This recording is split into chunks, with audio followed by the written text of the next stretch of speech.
Je joue mon premier maître feed, c'est en Coupe de France, en premier tour, contre Annemasse, et je vous montre ça tout de suite. Donc je joue le maître feed Alexandre Ivanesco, 2272 Elo. C'est de loin l'adversaire le plus dur que j'ai jamais combattu en LAN. Donc je suis stressé, je sais durant la partie que je vais me faire manger, mais j'ai quand même envie de le faire, de le saouler un petit peu, et on va voir ça tout de suite. Il commence avec E4, je réponds E5. Surprise, une ouverture que je n'ai pas jouée depuis un petit bout de temps. Cavalier F3. Cavalier F6, je joue la P3.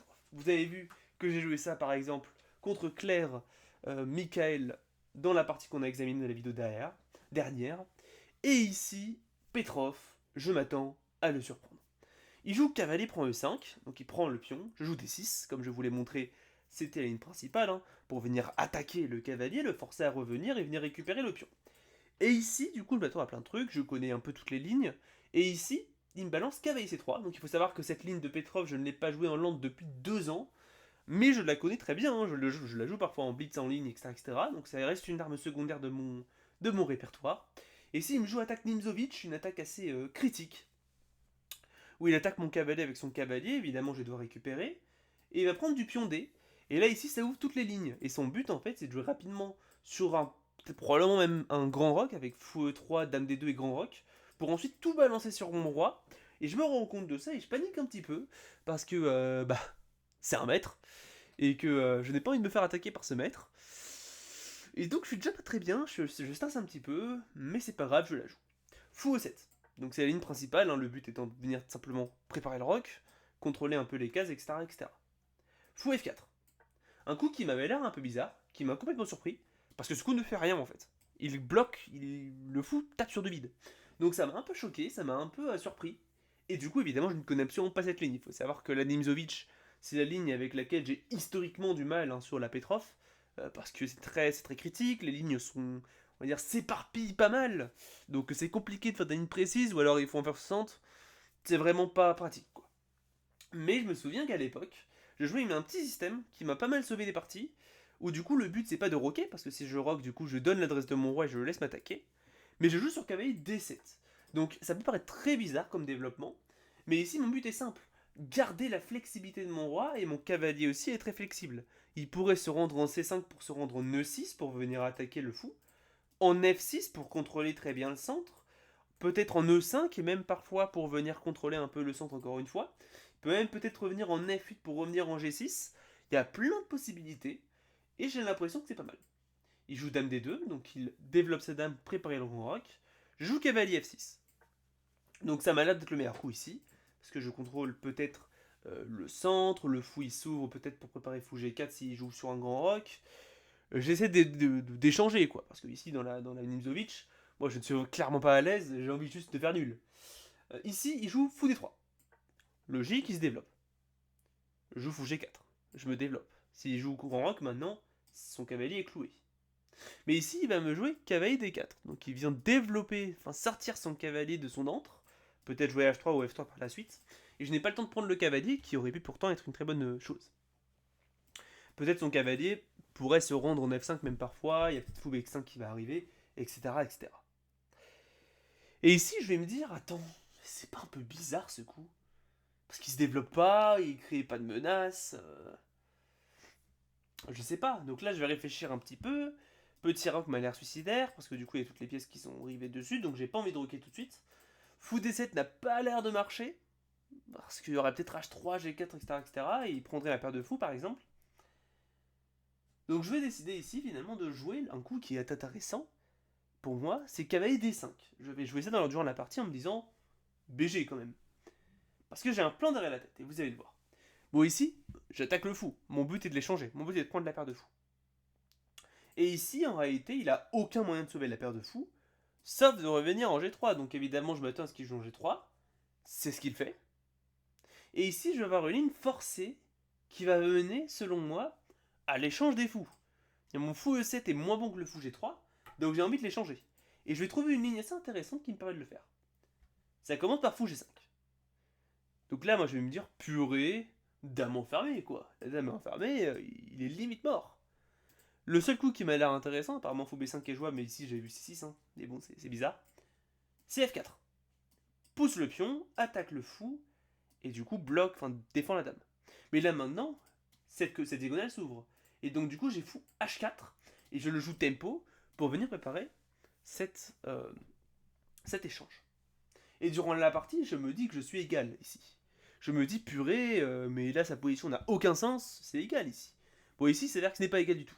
C'est limite gagnant pour lui. Mais, faut qu'il trouve, parce que c'est pas facile à défendre. Dans le sens où moi là je menace tête dame E7 et grand rock par exemple. Donc ici il doit trouver. Et ici il va réfléchir un petit peu, peut-être 2, 3, 4 minutes. Et finalement, il va toucher son roi. Bon ici il y a que 3 coups légaux. Soit il joue petit roc mais ça m'a l'air vraiment éclaté parce qu'il y a fou prend. Puis on prend. Et là ici son roc est tellement déstructuré. Grand roc pourrait paraître légal mais ici le fou défend la caisse de voyage, donc il n'a pas le temps. C'était aussi un plan du fou ici. Et il va jouer le troisième coup légal, roi F2. Quand je vais voir ce coup, je vais être complètement choqué. Je vois que son idée est intéressante parce que le but c'est de libérer la case 1 peut-être pour y infiltrer une tour et commencer à attaquer. Le roi n'est pas vraiment attaquable non plus. Mais ça m'a l'air tellement bizarre quand je le vois. Quand je le vois, ça m'a l'air vraiment... Waouh. Vraiment, je m'y attendais absolument pas. Et je vais réfléchir un petit peu. Et je me dis, bon bah écoute, de toute façon, là, il menace de jouer tour 1, il faut absolument que je rock. Donc je rock. Mais son roi, il sert à rien. Et ici, en réalité, il s'est juste trompé de pièce, en fait. Ici, il m'a dit, à la fin de la partie, qu'il pensait qu'il fallait mettre une pièce en F2, et ici, il s'avère qu'il fallait mettre la dame. Et en effet, ici, c'est le meilleur coup, enfin, c'est l'un des meilleurs coups pour venir attaquer le fou, puis on prend dame, prend, etc., et il cause des problèmes. Mais voilà, quoi. Il a joué roi F2. Et ça m'a beaucoup choqué. Donc, petit rock. Ici, il joue cavalier F3. Donc là, je me dis, ouais, ça sent quand même bon pour moi, parce que là, bah, tout est en prise, mais en fait, là, j'ai prise. Ici, il pourrait prendre du pion, c'est intéressant, mais il prend du roi. Et en fait, il a plus d'attaque, parce que là, la dame est enfermée, le fou ne sert à rien, le fou attaque du vide. Ça va, et au pire du pire, je pourrais échanger et avoir une bonne position, même si la tour est ouverte, je pourrais encore jouer un coup comme 5. Vous avez compris. Mais ici, je me rends compte qu'il a une idée. Que, par exemple, ici, si je joue un coup comme dame D7, par exemple, pour lier les tours, pour y avoir fou prend. Voilà, ici, il s'avère qu'il y a. Ça marche pas, mais par exemple, puis on prend un coup comme, je sais pas moi, H6, pour y avoir un coup comme fou H7, par exemple, pour venir récupérer le cavalier. C'est assez intéressant pour lui, et je me rends compte qu'il y a souvent des idées comme ça, donc je vais répondre avec C6, pour défendre le cavalier. Madame défend le fou, donc ici, on sait pas trop ce qu'il fait. Ici, finalement, il balance C4 pour attaquer mon cavalier. Et ici, je vais réfléchir peut-être 20 minutes sur où mettre mon cavalier, parce que c'est quand même pas si simple. Je peux pas jouer en F6 parce que ça couperait la défense avec le fou. Prendre m'a l'air totalement débile, hein, parce que tu aurais fou prend pion, suivi de pion prend fou, attaque, échec, et après il va récupérer mon cavalier. C'est quand même assez bizarre. Donc ici, il y a deux coups qui sont vraiment intéressants, c'est venir en B6, venir en C7. Et finalement, je vais me dire, bon bah, C7 n'est peut-être pas incroyable, parce que ça mène pas à grand chose, et en plus, je pourrais me faire attaquer avec dame A5 et le cavalier en l'air. Donc finalement, je joue cavalier B6 pour attaquer le pion, menacer D5, et le fou, enfin la dame peut venir défendre le fou, parce que du coup, le cavalier est défendu par un pion. Et si jamais tu joues à 4 à 5, j'imagine que j'avais anticipé cavalier D7, cavalier C6. Un truc comme ça. Ici, il va jouer tour à D1. Logique, il vient continuer à mettre pression. Je joue D5. Et ici, C5 est probablement le meilleur coup. Alors B3 ou un truc comme ça. C5 peut-être pas en fait, parce qu'il y aurait cavalier D7, et ça commence à être un petit peu faible ici. Mais ici, il va prendre. Ce qui m'a l'air d'être une énorme erreur. Quand je suis dans la partie, je me dis, mais... Ça, c'est un maître, ça. C'est un peu condescendant, évidemment. Hein. J'exagère un petit peu. Mais je me dis quand même que... Il est pas chaud aujourd'hui, ce maître. Et en effet, il était un petit peu malade, donc peut-être pour ça aussi. Mais je me dis que c'est nul, ce coup. Parce que, ok, je peux prendre du cavalier, déjà. Mais c'est pas mon plan. Ici, je prends de la dame, en fait. Et après dame prend, donc c'est la partie. Qu'est-ce qu'il fait? Parce que là, madame, elle s'infiltre, elle fait échec. Si tu viens ici, tu pourrais perdre le pion à 2, mais tu pourrais surtout te prendre dame H5, ou alors l'échanger dames. Si tu reviens en arrière, tout simplement, je pourrais te prendre peut-être sur échec, ou alors je pourrais peut-être jouer ça. J'ai l'impression que je gagne beaucoup de jeux pour pas grand-chose. Genre, je vois pas ce qu'il continue, en fait. Je vois pas comment il peut continuer la partie. Donc ici, j'ai l'impression qu'il joue très bien. Et finalement, en effet, Alexandre me joue fou 7 pour venir attaquer ma dame. Et il propose échange de dame. Mais je me rends compte que tour prend, dame prend, enfin, tour prend plutôt. Ça lui donne quand même la colonne ouverte et j'ai pas envie de laisser ça. Bon, donc, du coup, je vais simplement jouer dame h5 pour attaquer le roi et défendre mon fou. Il revient en f2. Et ici, je vais le coup qui est vraiment très logique, très typique, c'est-à-dire tour à d8. Défendu par le fou, défendu par la tour pour attaquer la dame. Mais je vais louper un très bon coup. Un coup très intéressant. Vraiment, je l'ai même pas pensé. Mais le maître, après, Alexandre, à la fin de la partie, m'a dit que ce coup était très bon. Et sur le coup, j'étais complètement choqué. Et en effet, c'est très difficile à voir. Ici, il faut se rendre compte qu'en fait, le roi noir est attaqué. Donc il ne faut pas échanger les pièces. Ici, j'aurais pu trouver un moyen de juste améliorer ce fou vraiment de manière très forte avec le magnifique fou E7 en fait. Coup que j'avais complètement ignoré, que j'ai complètement zappé, je suis passé à travers. Et son but en fait, c'est de venir jouer fou C5. Cavalier B4, enfin cavalier C5, tour à D8. Et en fait, avec le fou qui va s'infiltrer sur C5, bon ici, c'est à dire que B4 par exemple, il y a A5, c'est le bazar. Mais en gros, si le fou arrive à se mettre en C5, ici vous voyez qu'il y a toutes les pièces qui vont venir rapidement en attaque et le roi blanc, en F2, bah, il a perdu quand même pas mal de sa puissance en fait. Il est quand même assez faible. Donc ici, j'aurais pu prendre un bon avantage gagnant. Mais je l'ai pas vu. Je tour à D8, qui est le coup vraiment où le. Attendez, j'ai fait une petite manip. Tour à D8, le coup qui est très logique, hein, je viens mettre attaquer la dame avec ma tour sur la colonne ouverte, défendu par le fou, défendu par la tour, et j'ai l'impression que je l'ai très activement. Mais ici, dame 2. Et la dame s'attaque, le tour s'attaque. C'est quand même compliqué, et là, c'est compliqué de voir comment je continue mon attaque. Ici, je balance rapidement dame C5 pour venir tenter de continuer mon attaque. Mais dame E3. La dame continue à attaquer, je n'ai plus d'attaque parce que le fou défend tout, mon fou est attaqué aussi. Donc finalement, après 20 minutes de réflexion, je vais ici tout échanger. Je vais jouer fou prend G3, échec. Il ne peut pas prendre du roi, hein. C'était une cité que j'avais, mais bon, c'est un maître, hein, donc il va pas donner ses dames en 1. Très dommage. H prend G3. D prend E3, roi prend E3. Et là, on a une finale qui est quand même assez intéressante. J'ai un cavalier, il a un fou, le matériel est égal, mais il a des pions qui sont faibles. Donc je me dis, je suis du bon côté de l'égalité, contre un maître, c'est quand même louable.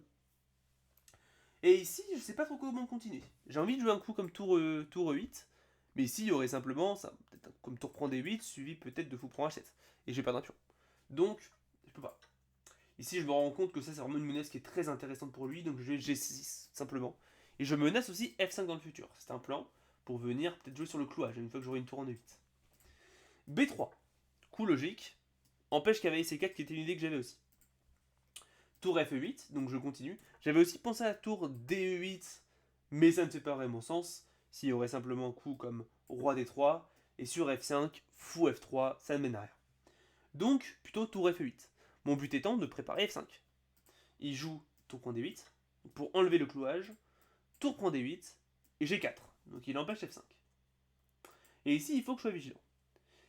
Ici, finalement, je vais opter pour cavalier D5, parce que je me rends compte que son fou aura probablement plus de rôle que mon cavalier, il échange immédiatement, je prends de la tour, et ici on a une finale totalement égale, selon moi, où le matériel est égal, ma tour est très active, mon roi peut s'activer aussi, il faut faire quand même gaffe parce que la tour va essayer d'attaquer sur H7, mais je me dis que c'est égal, et franchement je suis heureux de prendre la nulle contre ce maître.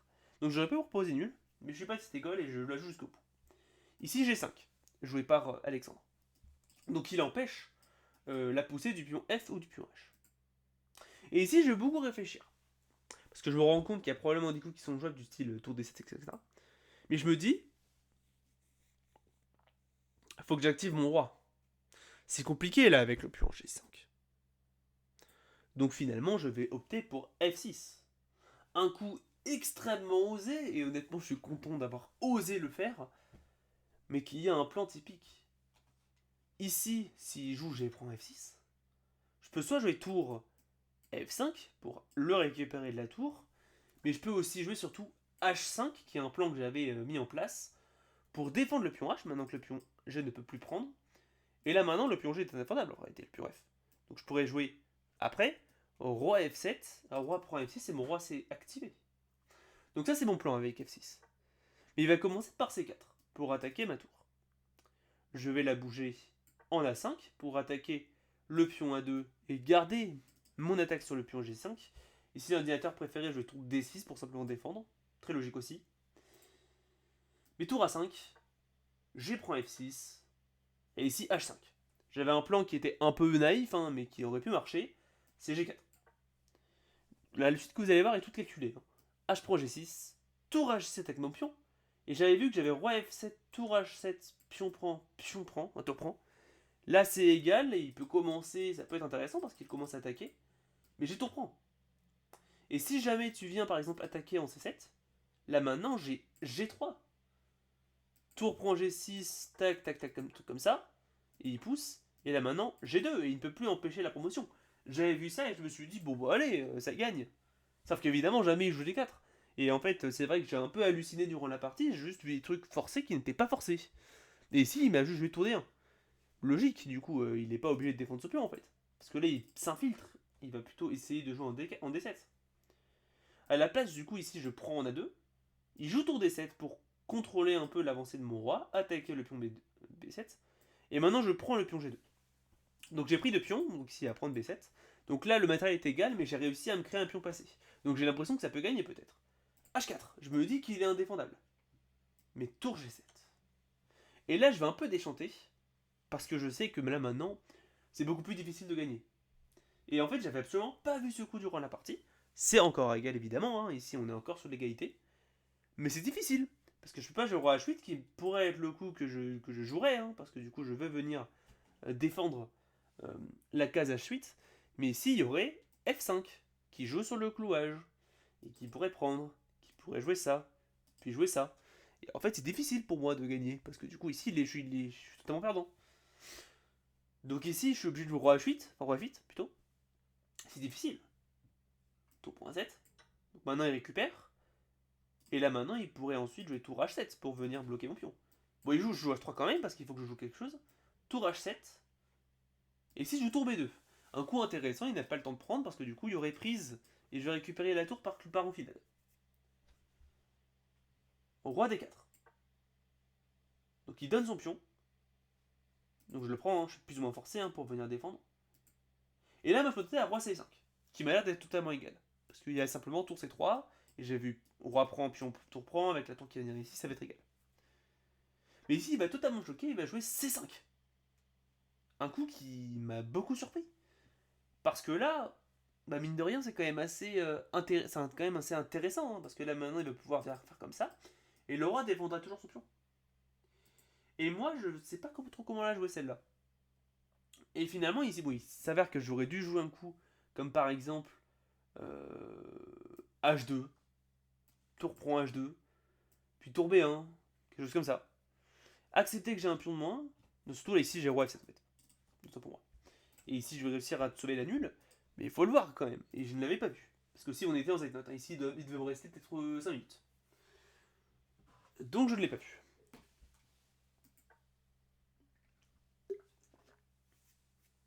À la place ici, je vais me dire, cette tour me saoule. Cette tour me saoule parce qu'elle défend le pion. Donc ici je vais jouer roi G8 pour attaquer la tour et tenter de la déloger. Mais après l'avoir joué, c'est mon 39e coup, il me reste 2 minutes à la pendule, je vois la position et je me dis, je suis un peu bête, non? Parce que là, il y a ça. Je vois ça, je suis désemparé. Je suis désemparé. Bon, ici, je suis forcé de venir là, hein, en F8, parce que sinon, sur roi H8, il y aurait simplement comme tour prend, et puis je vais pouvoir venir récupérer le pion. Il y a le pion F qui fait la dame, c'est juste perdant. Donc je joue roi F8, j'ai le rajout de temps, il joue tour prend, et je réfléchis. Parce que j'ai mon rajout 30 minutes, hein, on est en Coupe de France, donc il y a un rajout 30 minutes au 40e coup. Et je regarde la position. Je me dis que j'ai un pion de moins, mais qu'au moins, j'ai réussi à activer mon roi. Je rejoue roi F7. Il joue tour H6 quasi tempo hein, pour défendre son pion et attaquer le mien. Bon, ici il est défendu, mais dans le futur. Et ici, je me rends compte que je suis perdant en fait. Parce que le roi il va s'infiltrer et je peux rien faire. Je réfléchis. Je réfléchis, je me dis, allez, tour quelque chose. Faut pas crier victoire trop vite, parce que là, il a quand même des pions qui sont de très mauvaise qualité. Dans une finale, ça devrait pouvoir se faire valoir. Faut que je trouve. Et finalement, je vais trouver. Je gère roi E6 pour venir activer mon roi. Peut-être empêcher la poussée F5. Parce que là maintenant, si tu pousses, prise, pion, pousse, là maintenant j'ai tour B8 qui va venir empêcher l'infiltration. Donc ici, qu'est-ce qu'il fait? F5, F7 échec ne fait pas 100 parce que je pourrais simplement récupérer. Et ça fait égal. Si jamais tu tentes de faire quelque chose comme ça, là tu aurais simplement échec par exemple. Ça mène à une égalité aussi. Donc là je me dis, waouh, roi E6 en fait ça fait nul. Ça fait nul. Donc je joue roi E6. Il joue F5. Donc là moi je me dis, bon bah écoute, je pourrais jouer roi F7. Mais ça ne fait pas sens parce qu'il y a roi E5. Et roi là, et le pion défend ça. Parce que j'aurais aimé jouer ça, mais là il y a le pion qui défend. Donc en fait, je ne peux pas revenir en arrière, je peux pas revenir ici non plus, pour la même raison. Donc je suis obligé de récupérer. Mais comme je vous ai dit, après F7, j'ai tour B8 qui va gagner. Mais je me dis, tour D8, si je viens là, le roi est déjà trop actif, il pourrait simplement jouer ça. Genre par exemple en fin de ligne, admettons il joue tour prend, roi ici, tour là, roi ici, tour prend, tour prend, tour prend. En fait le roi est trop actif. Bon, là c'est pas la bonne ligne, mais j'avais vu que ça marchait pas. Donc je vais me dire, oh, qu'est-ce que je suis fort. Tour B4 échec. Le roi n'a aucune case, il est obligé de revenir en arrière. Et ça va faire nul parce que le roi est trop loin. Je me dis, waouh, incroyable.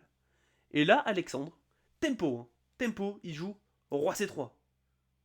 Je me dis, mais il est bête. C'est quoi ce coup? Le roi n'est juste pas sur la bonne aile, il devrait aller prendre ce pion en fait. Donc moi je me dis, bah, c'est bon. Égalité. Tour B8, je reviens. Il joue tour prend H3. Je joue roi E6. Donc là je suis obligé de venir taper le pion. Mon but étant que s'il vient là et que j'ai le temps de prendre ça, je me dis que c'est probablement une fille d'or. Ça veut dire une finale où je vais m'infiltrer devant et ma tour va faire des échecs, en gros. Il joue tour F3, donc pour défendre. Je joue tour F8. Donc là, moi, je me dis, bon, c'est égal. Et là, Alexandre vient. Et il joue roi B4. Et là, moi, je vais regarder, je vais me dire... Et finalement, après peut-être 10 secondes de réflexion, je vais me dire... Ah, c'est perdant, en fait. C'est perdant parce que son roi s'infiltre plutôt de ce côté. Et en fait, je me rends compte de son but avec roi C3. C'était de venir comme ça. Et il a joué tempo, donc il y avait déjà réfléchi avant. Et je me dis, waouh, mais c'est quoi ce délire? Et là, ici, je vais juste péter un câble. Je ne vois pas d'autre mot, en fait. Je ne vois pas d'autre manière de le dire. Et je vais juste faire une ligne qui est perdant forcé. Je l'avais vu, c'est juste que j'ai pété mon câble. Bon, ici, c'est là que j'ai pas d'autre coup, de toute façon. Je pourrais tenter de jouer un truc comme ça, mais bon, je vais me faire mater. Donc ici, finalement, bah, je vais dire, bon, bah, tour F7. Et je vais le jouer, je vais lâcher la pièce, je vais taper sur la pendule. Et je vais calculer un petit peu, 2 secondes, et me rendre compte que c'est perdant. Et je vais mais péter un câble. Je vais me dire, mais purée, mais c'est quoi ce délire? T'as fait n'importe quoi, Nathan.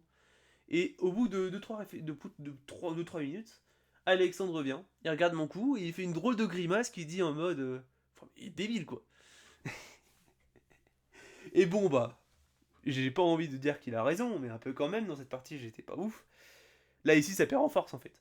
Et je vais vous montrer comment, pour ceux qui n'ont pas compris, c'est une finale de tour classique qui va se transformer en finale de pion, où ici, c'est juste perdant, parce que si tour prend, on reprend. Et en fait, avec des coups forcés, les blancs gagnent. Roi A5, donc c'est son but, il veut venir attaquer mon pion. Roi E6, je suis bien obligé de revenir. Et ici, si jamais il vient en B6, je gagne avec roi D5. Parce que c'est ce qu'on appelle un trébuchet.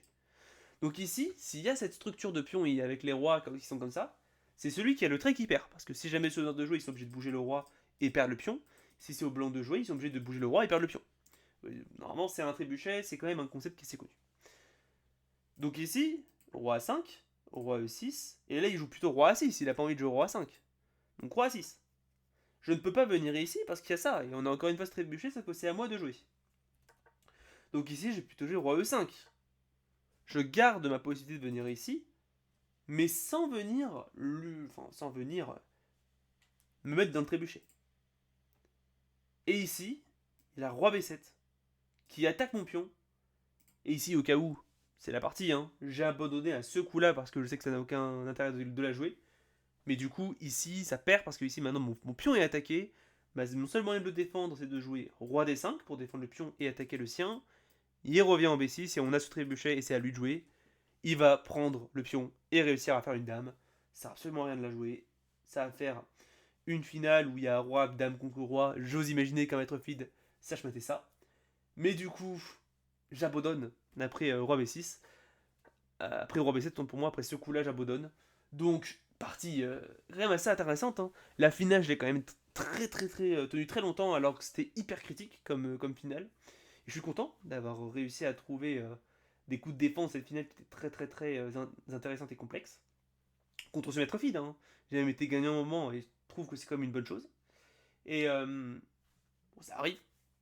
J'ai envie de dire, je ne pouvais pas m'attendre à la gagner, de toute façon. Parce que c'était un adversaire qui était juste beaucoup trop fort. J'aurais pu la gagner. J'étais sur un bon moyen de gagner. Mais j'ai pas réussi à trouver le coup qui gagnait. C'est pas grave, ça arrive.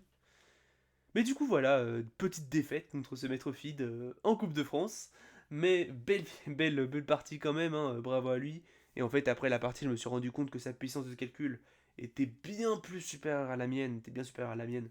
Donc de toute façon, j'aurais pas pu. Je pense que j'aurais craqué à un moment ou à un autre. C'est pour ça qu'actuellement, je travaille pas mal sur ma tactique et sur mes finales. Pour un peu enlever ce traumatisme de cette partie qui était quand même extrêmement critique et intéressante. Et petite défaite. Belle partie quand même. J'espère que ça vous a plu. Hein. J'espère que vous avez appris des choses, surtout en finale et en milieu de jeu avec cette magnifique partie qui est quand même l'une de mes plus belles. Hein. Logique, c'était contre un maître. Mais du coup, j'espère que ça vous a plu. Likez et abonnez si c'est le cas. Je vous dis à bientôt pour une prochaine vidéo. C'était Dragoni Alpin. Tchuss.